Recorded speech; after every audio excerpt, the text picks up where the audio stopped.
بسم الله الرحمن الرحيم محمدا عبده ورسوله يا أيها الذين آمنوا اتقوا الله حق تقاته ولا تموتن إلا وأنتم مسلمون يا أيها الناس اتقوا ربكم الذي خلقكم من نفس واحدة وخلق منها زوجها وبث منهما رجالا كثيرا ونساء واتقوا الله الذي تساءلون به والأرحام إن الله كان عليكم رقيبا يا أيها الذين آمنوا اتقوا الله وقولوا قولا سديدا يصلح لكم أعمالكم ويغفر لكم ذنوبكم ومن يطع الله ورسوله فقد فاز فوزا عظيما أما بعد فإن خير الحديث كتاب الله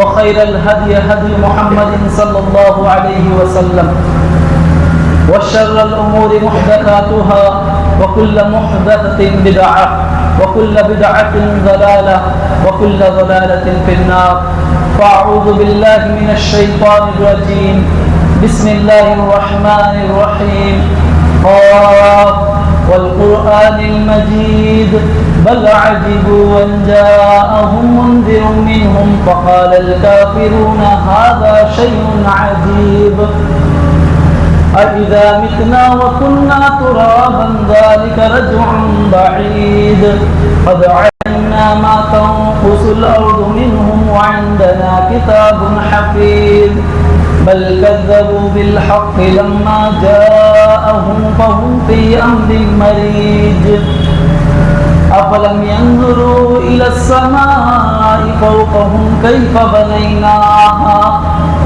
بنيناها وزيناها وما لها من فروج والأرض مددناها وألقينا فيها رواسي وأنبتنا فيها من كل زوج بهيج تبصرة وذكرى لكل عبد منيب ونزلنا من السماء ماء مباركا فأنبتنا به جنات وحب الحصيد والنخل باسقات لها طلع نضيد رزقا للعباد وأحيينا به بلدة ميتا كذلك الخروج كذبت قبلهم قوم نوح وأصحاب الرس وثمود وعاد وفرعون وإخوان لوط وأصحاب الأيكة وقوم تبع كل كذب الرسل فحق وعيد